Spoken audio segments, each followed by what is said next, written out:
And Then There Were None. And Then There Were None is a mystery novel by the English writer Agatha Christie. Described by her as the most difficult of her books to write. It was first published in the United Kingdom by the Collins Crime Club on November 6, 1939, as 10 Little Niggers. After the children's counting rhyme and minstrel song, which serves as a major element of the plot, a U.S. edition was released in January 1940 with the title, And Then There Were None, which is taken from the last 5 words of the song. All successive American reprints and adaptations use that title, except for the pocketbooks paperbacks published between 1964 and 1986, which appeared under the title 10 Little Indians. Plot summary: 8 people arrive on a small, isolated island off the Devon coast. Each having received an unexpected personal invitation, they are met by the butler and cook housekeeper, Thomas and Ethel Rogers, who explain that their hosts, Bullock Norman Owen and Una Nancy Owen, have not yet arrived, though they have left instructions. A framed copy of the old rhyme 10 Little Niggers hangs in every guest's room. And on the dining room table sit 10 figurines. After supper, a phonograph record is played. The recording accuses each visitor as well as the Rogers of having committed murder.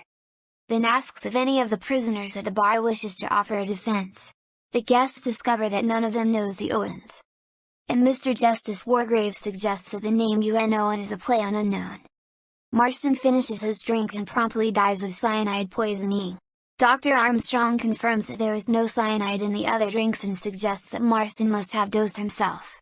The next morning, Mrs. Rogers is found dead in her bed, and by lunchtime, General MacArthur has also died from a heavy blow to the head.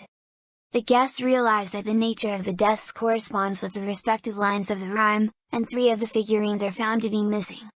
The guests suspect that UN Owen may be systematically murdering them and fruitlessly search the island.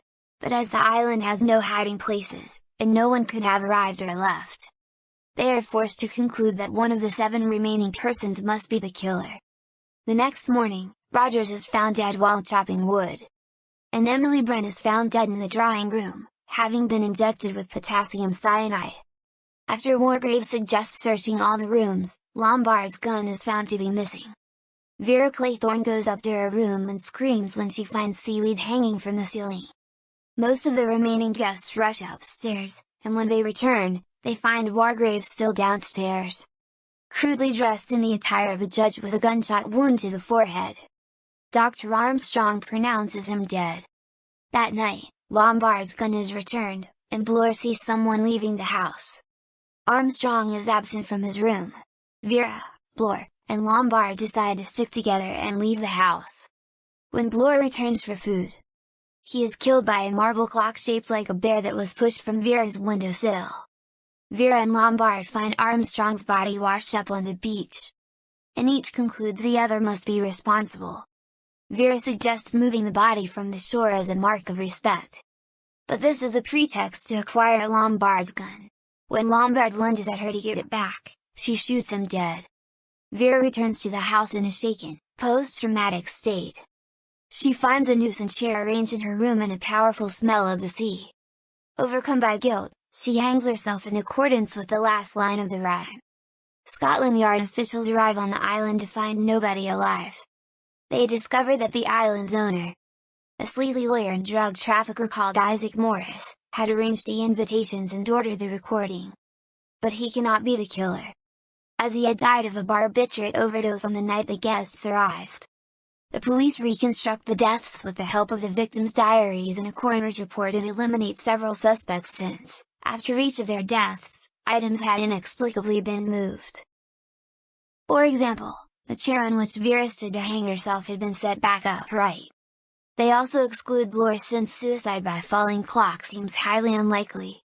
Ultimately, however, they are unable to identify the killer. Much later, a trawler pulls up in its nets a bottle containing a written confession.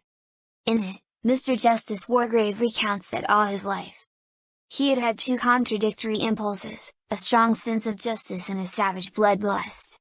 He had satisfied both through his profession as a criminal judge, sentencing murderers to death following their trial, but after receiving a diagnosis of a terminal illness, he decided to put into effect a private scheme to deal with a group of people he considered to have escaped justice. Before departing for the island, he had given Morris a lethal dose of barbiturates for his indigestion. His own death on the island had initially been faked with the assistance of Dr. Armstrong under the pretext that it would help the group identify the killer. After killing the remaining guests, including Armstrong, he finally committed suicide in the same way, using the gun and some elastic to ensure that his true death matched the account of his fake death in the guests' diaries. Wargrave had written his confession and thrown it into the sea in a bottle in response to what he acknowledged to be his pitiful human need for recognition. End of the summary. Thank you. Thank you.